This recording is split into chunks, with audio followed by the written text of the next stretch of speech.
ها دا اسکندر ذوالقرنین دی لګیا دی په دنیا باندې قبضه کوي، دنیا باندې قبضه کوي، یو ملک فتح کوي، بل ملک فتح کوي، چین ته ورسېد، دنیا قبضه کړه، چین ته ورسېد. د چین یو شهزادګۍ ډېره زیاته هوښیاره وه، هغې چېرته د تصویر پیدا کړی چې دا څنګه سړی دی چې په دنیا پسې نښتی دی، یو ملک هم فتح کوي، یو بل ملک هم فتح کوي. خیر هغه خو د یو ښه مقصد دپاره فتح کوله چې دا ملکونه به فتح کم او اسلامي خلافت او د صحیح طریقې سره به په دې کې د اسلام د احکامو تنفیذ به راشي. اوس امریکا هم لګیا ده، یو ملک نیسه او بل ملک بل ملک نیسه، دا خو خپل غرض دی پکې چې چا نه به تیل وګټم او چا نه به هیرې جواهرات وګټم او چا کې هغه څه شی دی پروټین دی او که څه نوم نمره هېر شو راته هغه ایټم بم کیسې استعمالیږي. نو دا داتونه او دا قصې پسې به پکې د هغه ملکونو ته ورسون چې دا معدنیات او ذخایر قبضه کم، لیکن د هغه مقصد جدا و. نو د چین یو شهزادګۍ ور د تصویر یې چېرته په چا جوړ کړی او ځان سره یې ښودی. دې چې کله په چین علاقه باندې حمله کوي نو فوجونه یو طرف ته کېښودل، چې حمله کوو نو د فقیرۍ لباس واچو، بلکل د فقیرۍ ځان نه یو ملنګ جوړ کړ او فوج ته وی زما د حکم انتظار وکړئ دلته کښېنئ، زه به د فقیرۍ جامه کې په خپله ځم حالات ګورم، معلومات کوم چې حمله د کم طرف نه وکړو، د بل چا باندې اعتماد مې نشته، او علاقه ګورم، د هغې فوج به وګورم، د هغې وطن به وګورم.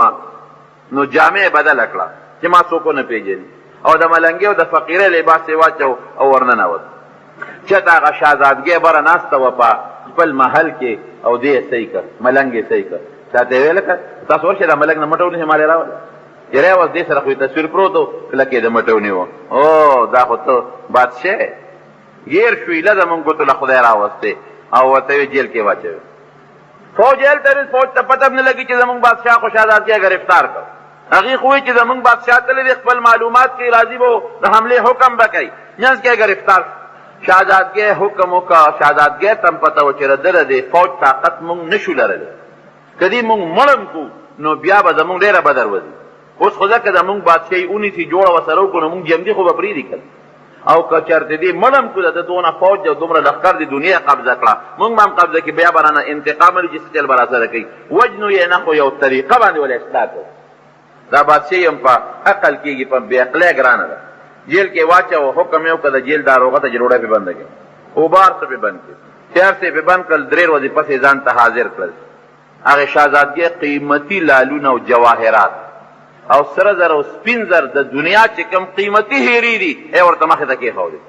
بادشاه سلامت اوږې وی او ډېر اوږې، تږې مې وی او ډېر تږې وی، د دنیا قیمتي شی مې درته کېښود، په دې خپله تندم ختمه کړه، لوږه دې هم ختمه کړه. بادشاه لاندې ګوري، سلطان اسکندر لاندې ګوري، وی شابه که نه دا هیرې دي قیمتي، د یوې یوې هیرې په کروړونو درهم قیمت دی، د یو لال کروڑونه درهم قیمت دی. زما بادشاه کې چې مې کمې قیمتي هیرې او سونا او ارڅ لیدل درته مې مخکې ښودې دي، شابه په دې خپله لوږه ختمه که، په دې خپله تنده ختمه که. نو دې ورته وي دا خو نه خوړی شي او نه څکې شي، په دې خو زما لوږه او تنده نه ختمېږي. وي همدا شی در کوم، بل شی موږ سره نشته. ده وله دیکه ورکړه، وي دا مې نه دی پکار، دې وخت کې دا ماله فایده نه راکوي. وی خلال شي یو موټی اوربشې وټکوي وروړی. اوربشې اوس لږې قیمتي دي، لیکن مخکې د اوربشې قیمت نو غریبه غریبۍ کې چې به د چا خوراک و اب اوربشې وي، غنم جوار به چا نه موندل، اوس اوربشې څوک نه موني. یو موټی اوربشې وله وټکوی راوړی والا داسې لږې غوندې د یو 2 پیسو اوربشې وله وټکولې مخې ته یې ورته کېښودې، وایي ده که نه په دې دې لوږه ختمه کوي ډېره ښه ده. هغه اوربشې وخوړوي، څه څنګه شوې؟ وی برابر شوم. وی ګوره بادشاه پته ولګېدله چې ستا د زندګۍ او د ژوند دپاره کوم شی ضروري دی. دغه هیرې لالونه جواهرات او سره زر په اوربشې وایه، وی اوربشې مې ضروري دي. وی ژوند به دې په څه بچ کېږي؟ وی په دې اوربشو به بچ کېږي. وی اصل ملک په مخ اخیستی دی د دنیا دپاره، کله یو ملک قبضه کې او کله بل قبضه کې او کله بل قبضه کې، چې حکم کې اوسېدې دونه اوربشې دې پکې کېدې چې ستا ګزاره پې کېده. عجیبه ده، عبرت خبره ده که نه؟ کم ملک کې چې اوسېدلې دومره اوربشې پکې کېدې چې ستا پې لوږه ختمېده، ستا د قوم لوږه پې ختمېده، ملکونه فتح کې، هیرې ګټې، جواهرات ګټې، سره زر ګټې، بلډینګونه او محلات ګټې، هغه دې په کار شو؟ اوس دې څه پکار شو هغه شی دې پکار شو ما خو درته مخکې کېښود دیکلې ورکړه او که هغه د 2 پیسو وربشې دې پکار شوې بادشاه سلامت دغه وربشې وخوره چې خیرت ته پرې روغ لاړ شي هیرې جواهرات فایده نه درکوي اخو پوه شو وې ځه شهزادګۍ ورته وې در باندې مې رحم وکړه څه درته نه یم په مخه دې ښه بادشاه فوج ته حکم وکړي بس دا ما دپاره عبرت دی ځای چې زه فوجونه واپس کړي نور مې د دنیا ګټه او د دنیا فتوحات نه دي پکار بس ځای فوج ته حکم وکړ ډېرې علاقې مو فتح کړې خپل رب دې نه پس راضي کړې او د وربشو ډوډۍ وخورئ مال پرېږدی دولت پرېږدی ولتنظر نفس ما قدمت لغد رونو مونږ د دنیا مال او د دنیا د مال ګټې د دنیا جاه منصب او د دنیا دولت او د دنیا حرس او د دنیا مالونو دې غافل کړي او خیرت امیر کړي حضرت حسن بصری رحمه الله دا یو ډېر لوی شخصیت تیر شوی دی ډېر لوی شخصیت جناب دومره لوی سړی تیر شوی دی چې زموږ د احادیثو استاد دی او په بخاري شریف کې او دارنګې په دې ټولو کتابونو کې د احادیث نقل کېږي او جناب د تصوف په دې پیرانو کې د دې ټولو پیرانو پیر دی د ټولو په سلسله کې د ده نوم شامل دی یو زمانه کې تاجر و زبردست تاجر او ډېر زیات مالدارو بادشاهانو له به یې تحفې تحایف وړل نو د روم یو بادشاه هرقل بلا سامان یې راواغېشتو قیمتي قیمتي څیزونه او یې زه هغه له تحفه وړم چې څنګه راغې نو بادشاهانو ته خو نیغ په نیغه نزدېکت ګران دی یو دوست یې وزیر هغه له هم څه تحفه یې وړه ورته یې وزیر صاحب ما له د بادشاه نه د ملاقات ټیم وله ما وله څه تحفې تحایف راوړي دي ملاقات به م ورسره وکړو او تحفې تحایف به م وله ورکړو وزیر ورته وی چې داسې پروګرام دی چې اوس نه کېږي بادشاه چېرته روان دی او یو ناشنا سیل دی ته به م را سره لاړ شئ او چې کله بادشاه واپس شي بیا ستا ملاقات به ورسره برابر کړو ډېره ښه ده حسن بصري وی د روم زما دغه اشنا دوست وزیر دی زه ورسره روان شومه لویه قافله د بادشاه دی وزیران دي ښځې دي هلکان دي قسم قسم خلق دي د کلي نه بار یو اعلا غوندې ځنګل او په ځنګل کې یو بهترین باغ دی هغې ته ټول خلک لاړل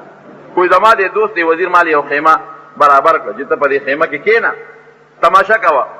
او چې کله واپس شم بیا به سره خبرې اترې کوو ما دا سوچو چې بادشاه به ښکار نه راغلي دی به ښکار کوي یا اکثر دا بادشاهان دا یو بل سره د اسونو او د اوښانو زغل کوي دا مقابلې کوي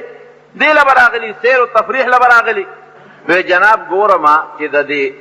باغ او د دې ځنګل په دا منځ کې یو خیمه ده او ډېره قیمتي اعلا د سرو زرو چړاو پې شوی دی او د هغې خیمې نه ګیر چاپېره په پردوم سره زر دي او چې کوم د هغې هغه پړي دي هغه ډېر قیمتي او اعلا وی یو ډله ځي هلکانو د جینکو د بوډاګانو لښکر بادشاه وزیران او هغه خیمې ته ځي او د هغه خیمې نه تاویږي او یو کس پکې ورننوځي واپس راځي وی افسوړه کې مې سوچ کو چې بنده دا خیمه کې څه دي او دا خلق دې خیمې ته څه دپاره ځي وی چې ماسخوتن شو زما هغه دوست وزیر راغی او ما سره کېناستې مې چې لکه ما خو سهار نه اوسه پورې لویه تماشه ولیدله خو په دې مې پوه کړه چې دا څه شی دی یاره سړی وی زمونږ بادشاه دی خو د هغه یو زوی عمر دی او دې خیمه کې د هغه قبر دی او دا نن د هغه عرس و کال په کال د هغه برسي کېږي عرس کېږي او دا تا چې څو لیدل دا کار کو دا تاسو څو کړل وی تا ولیدل لومبې چې یو ډله ورله لویه ډله دا د ټول روم طبیبان او ډاکټران او حکیمان دی ورغلل او د بادشاه د هغه خیمې نه چکر یې ولګو او چې مشر ډاکټر او طبیب و هغه بیا وردن نه شو او د بادشاه د هغه زوی خیمه چې زوی قبر کم ځای دی هغې ته وردنوت او ورته وي د بادشاه زویه مونږ تا پسې ډېر خفه یو بادشاه خفه دی مونږ د ټول روم ډاکټري طب او حکمت راوړی دی که په ډاکټرۍ او طب او په حکمت ته جمدې کېږې نو چې څومره خواري د مونږ یې کوو مونږ کوشش کوو چې تا جمدي کړو چې بادشاه خوشحاله شي خو افسوس د مرګ مرض داسې مرض دی چې هغې مرض په چا ولګي نو په طب او په ډاکټرۍ واپس دا بیماري نه ځي داسې درونو که نه ده یو بیماري ده چې هغه دا ناقابل علاج ده چې هغې ته بوډاپه وایي بوډاوالی چې راغی سړی ځوانېږي نه او دویم مرګ چې راغی نه د ډاکټر بچ کولی شي نه د ساینسدان بچ کولی شي نه د امریکې او د بش د عارضي مجازي طاقتونه بچ کولی شي خبره ختم نو ډاکټر ورته وایي هغه مشر طبیب چې افسوس د مرګ مرض داسې مرض دی چې د هغې علاج چا سره نشته، دا بیماري چې راله سړی ته واپس نه خلاصېږي، موږ بې بسه یو. سلام علیکم. وی ورپسې دویمه ډله تا ولیده چې ورننوته هلکان او جینکۍ او خشته ښکلې لباس والا او په ځان یې د کالو انبارونه جوړ کړي وو. هغې ورغلل چې د بادشاه زویه موږ په تا پسې ډېر زیات خفه یو او موږ د ټول روم حسن راوړی دی. بعض انساني هغه د حسن نه مجبور شي نو خبره مني. نو موږ حسن راوړی دی، که ته په حسن جم دی کېږې تا نه زموږ حسن قربان، دا ټول حسن در نه قربانو. افسوس معامله دی د هغې ذات سره ده چې د هغه په مقابله کې د دنیا حسن څه شی دی. داسې ده که نه ده؟ الله د چا په حسن څه کوي؟ د حسینانو خشته او دولې نبی کریم صلی الله علیه وسلم فرمایي ان الله جمیل، الله ډېر زیات دولې دی چې مخلوق یې خشته ښکلې پیدا کړی دی چې د الله ذات به څومره خشته او څومره ښکلې وي. الله دې زموږ دیدار نصیب وګرځولیږي. نو هغه ذات سره دې معامله ده چې د هغه د چا په حسن څه او نه د مرګ نه خشته بچ کیدی شي او نه ته بدرنګ بچ کیدی شي. چې ټیم راغی خشته په هلکانو کې که حسندار هلک دی او که جینۍ ده که د 20 کالو کې ډز ورکړه او که 40 کې ډز ورکړه او که 80 ته ورسېده. بعضې وخت کې حسین او خشته زر مړ شي او بدرنګ 100 او 1.5 ته ورسېږي. دا په رقم پکې نشته. مونږ بېوسه یو نو مشر چې کوم پکې خشته انسان هغه یو سلام علیکم واپس ته راځي. وی بله ډله دې ولیدله دا سپینګیري، هغې ورلل ای د بادشاه زویه مونږ راغلی یو جرګه م راوستې ده، ځکه بعضې وخت کې انسان د جرګې نه مجبوره شي. مونږ جرګه راوستې ده، که ته په جرګه باندې جم دی کېږې نو مونږ الله له جرګه راوستې ده، ولې چې مونږ هم در پسې خفه یو، بادشاه هم در پسې ډېر زیات خفه دی. افسوس د مرګ داسې یو شی دی چې هغې په جرګه هم سړی دی نه خلاصېږي. که ډېرې جرګې م ورته وکړې که نه کلا اذا بلغت التراقیه وقیل من را وظن انه الفراق والتفت الساق بالساق الى یوم څنګه دی الى ربک یومئذ المساق. دا سوچ به وکړو چې مونږ قیامت له الله له څه کوړي دي او څه مو ګټلي دي. حدیث پاک کې راځي یو سړی ډېر زیات مالدار د قیامت پر ورځ به الله ځان ته مخامخ ودرئ، بنده ما خو دله مال در کړی و که نه څه دې پکې کړي دي، دولت مې در کړی و څه دې پکې کړي دي. دی وایي الله ما خو پکې دونه تجارت وکړه که نه چې تا ماله 1000 را کړی و ما ته کورونه درله جوړ کړل،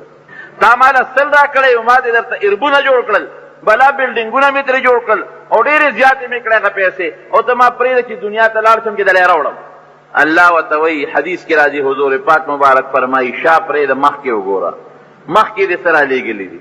دنیا دې ختمه ده اوس، هغه دنیا دې اوس نشته. ولتنظر نفس ما قدمت لغد، وګوره مخکې دې څه رالیږلي دي، دې بخي طرف ته وګورې الله مخکې خو څه نشته،